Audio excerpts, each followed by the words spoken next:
Olá a todos, sejam bem-vindos ao canal Pleiadianos, nosso encontro semanal, o programa Mitologar. Nós estamos falando sobre mitologia japonesa e agora nossos dois personagens desta sexta-feira são Ágio e Unjo.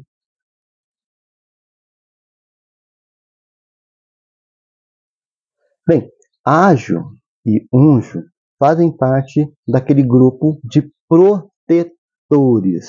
Nós falamos de protetor, acho que no último programa, se não estou muito enganado, e continua nesta pegada.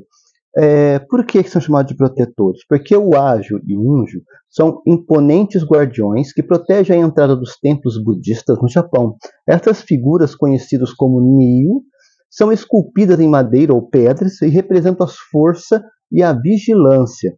Ágio frequentemente é visto de boca aberta e simboliza o som A, e é o início de tudo no universo. Ele é uma grande figura dinâmica, com uma expressão feroz, corpo em movimento, mostrando sua prontidão para combater qualquer mal que viesse se aproximar. Unjo, por outro lado, é representado com a boca fechada, simbolizando o som que representa o fim de todas as coisas. Sua postura é de força contida, uma expressão séria e tranquila, indicando sua paciência e resistência. Junto, Ágio e Unjo personificam o ciclo da vida e da morte, o alfa, o ômega e a constante vigilância contra o mal. Essas estátuas não são apenas impressionantes por sua aparência, mas também por sua profunda simbologia, que protege os espaços sagrados e que inspira respeito e temor. Além de suas funções como protetores, Ágio e Unjo também representam a dualidade, o equilíbrio necessário na nossa vida, na nossa existência. Enquanto Ágio é a manifestação da agressividade e da defesa ativa, Unjo encarna a paz e proteção passiva. Essa combinação de forças complementares é essencial para manter a harmonia no universo. As histórias e representações desses guardiões continuam a fascinar e inspirar pessoas e sociedades em todo o Japão. O Nio mais famoso do Japão pode ser encontrado no portão de entrada do templo Todaiji, em Nara. As estátuas desses dois personagens, de 6 metros de altura, foram feitos no ano de 1203 na era cristã, tendo como os autores, os famosos escultores Unkei e Kaikei. Vocês podem pesquisar, são pessoas famosíssimas. No budismo, esses são considerados protetores dos maus espíritos. Diz que suas aparências ferozes e ameaçadoras afastam os maus espíritos e mantêm os terrenos dos templos livres dos demônios. Nos santuários shintoístas, no entanto, os guardiões Nio são substituídos por um par de Komainu, cães-leões, ou por 2 raposas. Esses guardiões míticos no santuário também são retratados com posturas semelhantes, boca aberta e boca fechada. Por serem guardiões fortes, musculosos do Buda, que existe na entrada de muitos templos budistas, por todo o budismo do leste asiático, por todo o mundo budista, na forma de estátuas assustadoras de lutadores e guerreiros, e porque são manifestações da Dharmapala, do Bodhisattva, Vajrayana, o mais antigo e mais poderoso panteão budista, de Mahayana. De acordo com a tradição japonesa, eles viajaram com Siddhartha Gautama, ou Buda, para protegê-lo. E há referências a isso no Kano Pali e no Ambata Sutta, são os livros que contam essas histórias. Dentro da tradição pacifista, geralmente budista, as histórias de Dharmapalas justificam o uso da força física para proteger os valores e crenças estimados contra o mal. Os Nios também são vistos como uma manifestação de Mahastamaprata, ou o Bodhisattva, de poder de flanquear Amibata, no budismo da terra pura, e como o budismo tibetano. O Ágio, na forma geral de estátuas de boca aberta, é um símbolo de violência, Ele empunha um martelo ou com um conjunto de diamantes, bastão de raio que simboliza o sol, com dentes à mostra, sua boca descrita como estando na forma necessária para formar o som A, levando ao seu nome alternativo, ágil, né? Que acaba sendo evidenciado tanto no mandarim, no coreano, né, e no Vietnã, que tem os seus equivalentes. Já Unjo, a sua forma é um termo geral, de estátua de boca fechada, né, retratado com mãos abertas, com uma espada. Ele simboliza a força letal. Com a boca bem fechada, sua boca é renderizada para formar o levando seu nome alternativo, Unjo, que tem os mesmos simbologias e as mesmas interpretações, novamente, na Coreia, na China e no Vietnã. Bom, no Japão eles são famosos, que podem ser encontrados no templo, como eu falei, essas estátuas de 6 metros de altura, porque eles têm uma expressão, uma mistura de expressões humanas, extremamente fortes, musculosos, e acabam intimidando, né? Muito intimidador. Dependendo do templo, eles podem ser substituídos por cães ou por raposas, como eu falei para vocês anteriormente, que tem o mesmo valor e o mesmo significado. A ideia deles serem fortes e musculosos, porque eles eram os guardiões que protegiam Buda. E, portanto, os templos budistas eles são retratados porque continuam a proteger os budistas, porque são os discípulos, os seguidores, os substitutos de Siddhartha Gautama no mundo. Então, a força física de proteger os valores, crenças estimados contra o mal, são manifestações que flanqueiam, né, no budismo, todo tipo de poder ruim.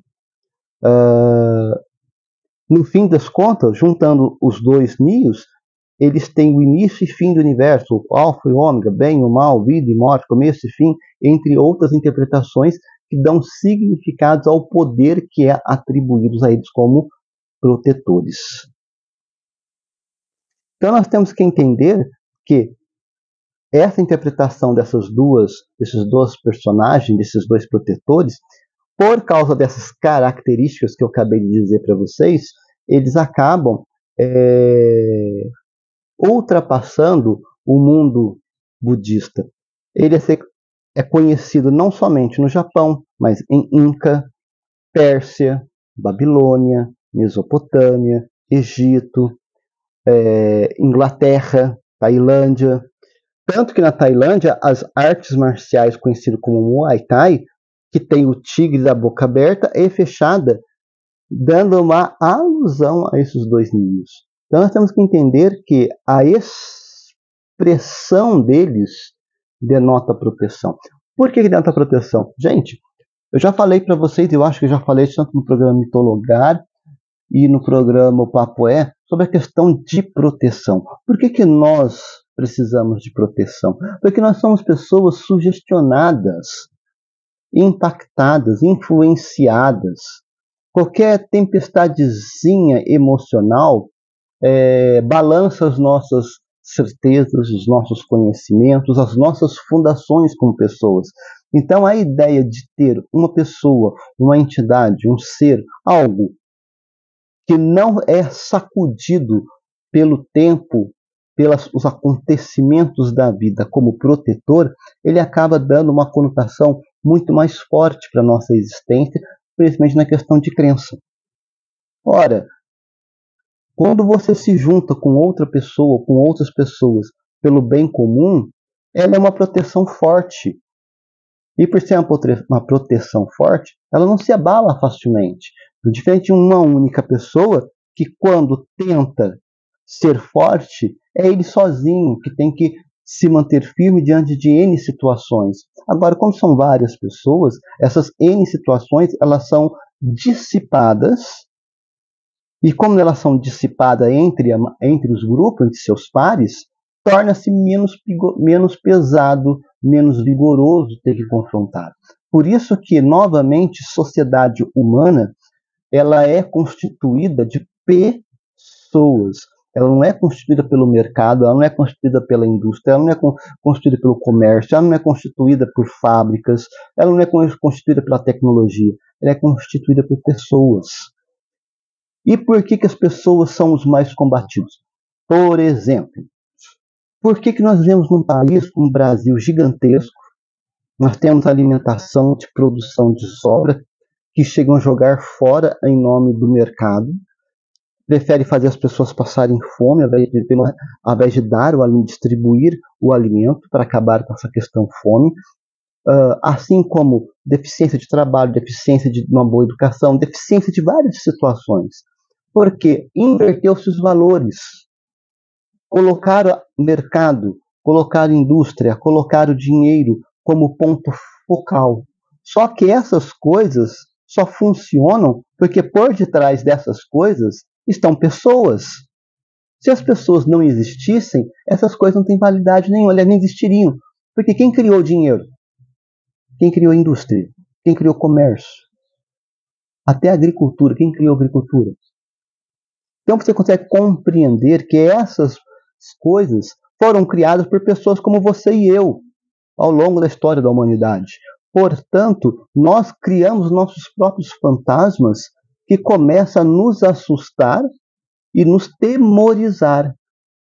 E aí qualquer temor nos joga diante de situações não muito agradáveis.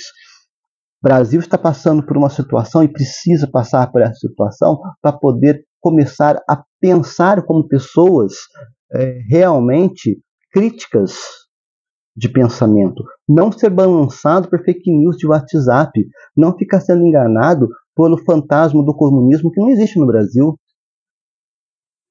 Me mostre, eu sou cientista histórico, o Brasil nunca teve um governo comunista, mesmo porque a ideia comunista do mundo moderno é totalmente diferente desse fantasma que até hoje muitos oportunistas utilizam para assombrar as pessoas. Esse comunismo que assombra as pessoas, que é utilizado para assombrar as pessoas, morreu no século XX. Está lá, enterrado no século XX. Acabou com a União Soviética. Até a própria China já não tem a mesma visão de comunismo. Pode não ser a melhor das maravilhas enquanto país, enquanto democracia, mas já não tem a mesma mentalidade. A única que ainda pensa e tenta um comunismo arcaico do século XX é a Coreia do Norte. Mas até quando? A globalização está aí, o mercado está aí, batendo nas portas. As tecnologias estão levando informação a todo momento. Para quem quer aprender, informações está aí. Tá aí o canal Pletiano, repleto de informações para mudar o seu ser e existir como pessoa. Vai ficar na mesma por quê? Vai ficar batendo na mesma tecla por quê? Uma hora ruim. Uma hora ela vai se esfacelar. Por quê? Porque passou, foi-se. E aí novas situações, novas vidas, novos mundos, novas ideias, e é claro, novos temores também vão surgir, principalmente daquilo que é desconhecido. Nós temos muito problema muito sério com aquilo que é desconhecido. O que não é conhecido, você sonha, você imagina, e você tem um universo para poder pensar e imaginar. E quase sempre nós imaginamos e pensamos coisas ruins delas, ao invés de sentarmos e tentar entender o que são esses acontecimentos, o que são essas ideias, esses ideais, para ver qual é a pertinência deles. Por isso que esses personagens, como nós estamos falando do programa de hoje, os que vêm de outros programas, que falam de proteção, de protetor, é porque nós estamos muito arraigados numa ideia fracassada e, gente, moralmente questionável. Moralmente questionável. A própria religião, como nós conhecemos, está sendo questionada no mundo moderno. Por quê? Porque não dá para viver uma religiosidade no mundo moderno do século XIX, do século XX, do século XVIII. Tem pastor fazendo terrorismo no púlpito. Tem bispo fazendo terrorismo no púlpito. Tem padre fazendo terrorismo no púlpito. E não cabe isso. A religião, a política, a sociedade, a educação, a ética e por aí vai. O conceito de ser humano, ele está em constante evolução. Só não evolui quando morre. Morreu, acabou, porque a gente não sabe o que vem depois. Mas enquanto você está aqui, você está no estágio de evolução. Agora, tem uns fios de chocadeira, né, descrição da palavra, que fica parado, empacado no tempo, e esse empacamento dela não deixa a vida dela desabrochar, melhorar, e ainda atrapalha a vida de quem está junto dela. E aí os temores acontecem. Daí os protetores. Então nós temos que entender que essa força bruta deles é justamente essa questão de abraçarmos com vontade, com determinação, com coragem, mudanças. Qualquer mudança ela é boa primeiro para você. Está num casamento ruim? Larga a mão. Sua família é tóxica? Larga a mão. Fazer o quê? Né? Seu namorado não presta? Larga a mão. Larga um, arruma dois. Seu trabalho não presta? Larga, manda seu patrão, seu péssimo patrão passear. Se você é um bom profissional, você vai encontrar uma empresa que vai dar o valor necessário a você como bom profissional. Como tudo na nossa vida, não podemos nos tornar escravos. Se nós nos tornamos escravos, nós deixamos o medo tomar conta da nossa vida. E aí precisamos de protetores. E aí acontece, protetores do mundo moderno são metidos a super-heróis. Não existe super-herói. Super-herói é da Marvel, da DC, está nos cinemas, está no quadrinho, está no imaginário. No preto e no branco, o herói sabe quem é? É teu vizinho da esquerda, teu vizinho da direita. É teu marido, tua esposa, seu irmão, tua irmã, teu amigo, tua amiga, teu filho, teu pai, teus irmãos. São eles que dão as mãos junto de você para fazer e acontecer todos os dias as mudanças necessárias na sua vida. Por isso que não existe salvador da pátria. Nunca vai existir um salvador da pátria. O que existe são pessoas conscientes de si, das suas capacidades, de se unirem como grupo e, através da história dos mitos, como nós estamos estudando, ganhar inteligência, conceitualização, experiência e ir à luta. Ir à luta e fazer as mudanças que se precisa. Tanto que, psicologicamente, a dualidade e complementariedade, esses mitos de Unjo e Ágio podem representar pares opostos que simbolizam dinâmica interna da psique e a necessidade de integrar nossas polaridades. Ciclo de vida e de morte, né? Essa questão de renascimento e morte não é somente da vida do ser humano que morre, que chega ao fim, mas são de situações, de acontecimentos, como já falei várias vezes. Nada é eterno. Tudo tem um começo, meio e fim. E recomeço novamente.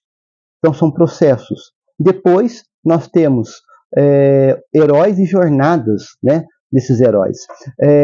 Esse arquétipo desses heróis, muitos deles, como nós estamos falando agora, eles enfrentam desafios e superam obstáculos que acabam simbolizando o processo de individualização e de autoconhecimento e crescimento, primeiro individual e depois no coletivo. Conexão com o mundo, com a natureza, com o ser existir ao seu redor,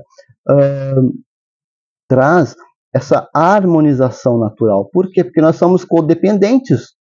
Somos dependentes e codependentes de pessoas, do mundo, de alimento, do ar, da água, do sol, da noite, da lua. Nós não somos acima disso. É só dar um desequilíbrio, nós somos o primeiro a ser extintos. Embora tenha alguns aí, alguns abestalhados, que acreditam que não, né?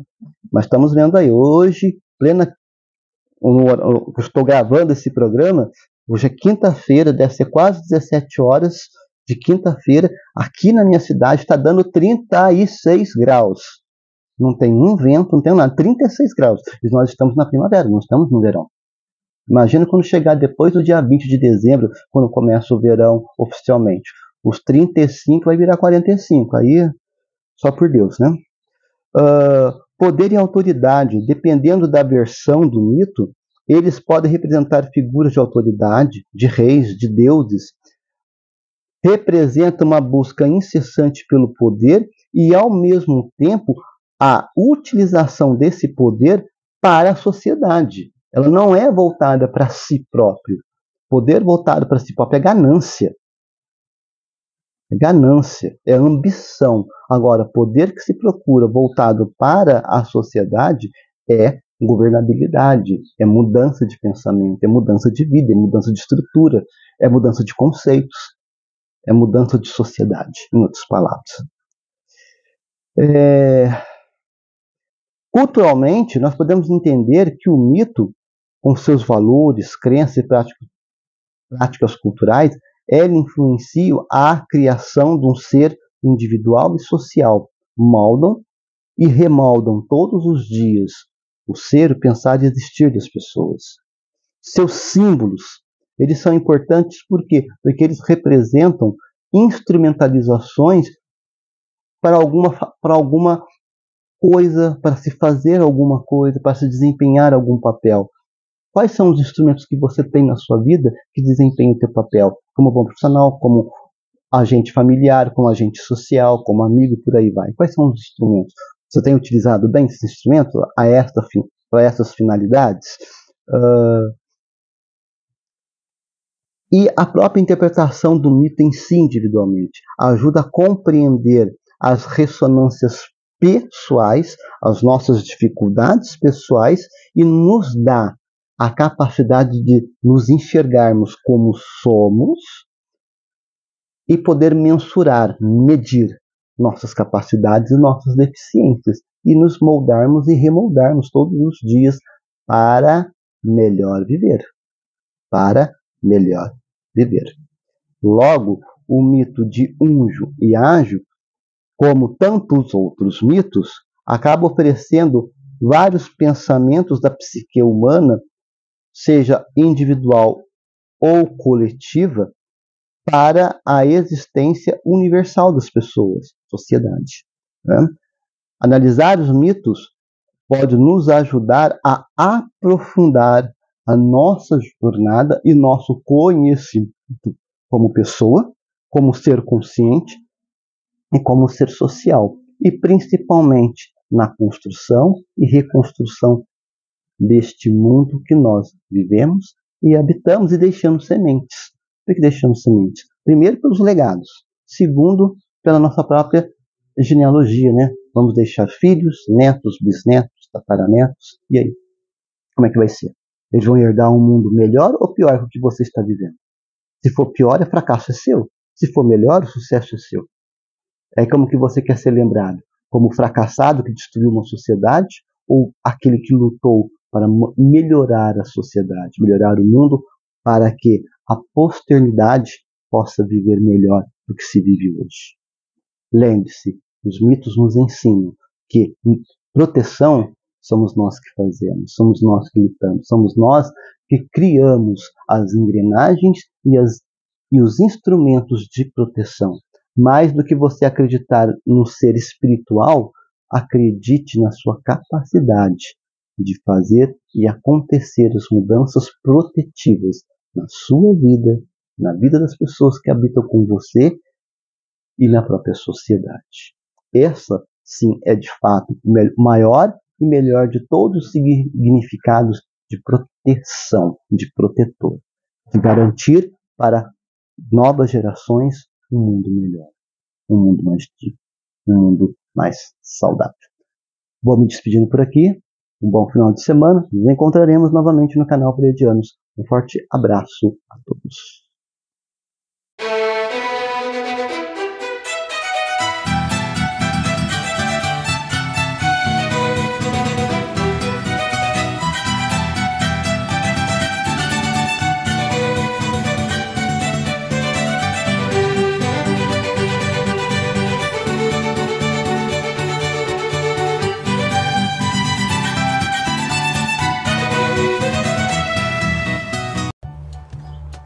Nós somos a Associação SOS Felinos, onde nós dedicamos com muito amor e carinho a cuidar de 55 gatinhos que foram resgatados da rua. E através de sua inestimável ajuda, estamos conseguindo dar a esses bichinhos muito amados um lar, alimento, remédios, veterinário, além de muita atenção, cuidado e imenso amor. Se você ainda não conhece a Associação SOS Felinos, venha nos conhecer pelas redes sociais e assomar conosco neste projeto. A Associação SOS Felinos, juntos para um mundo melhor para todos.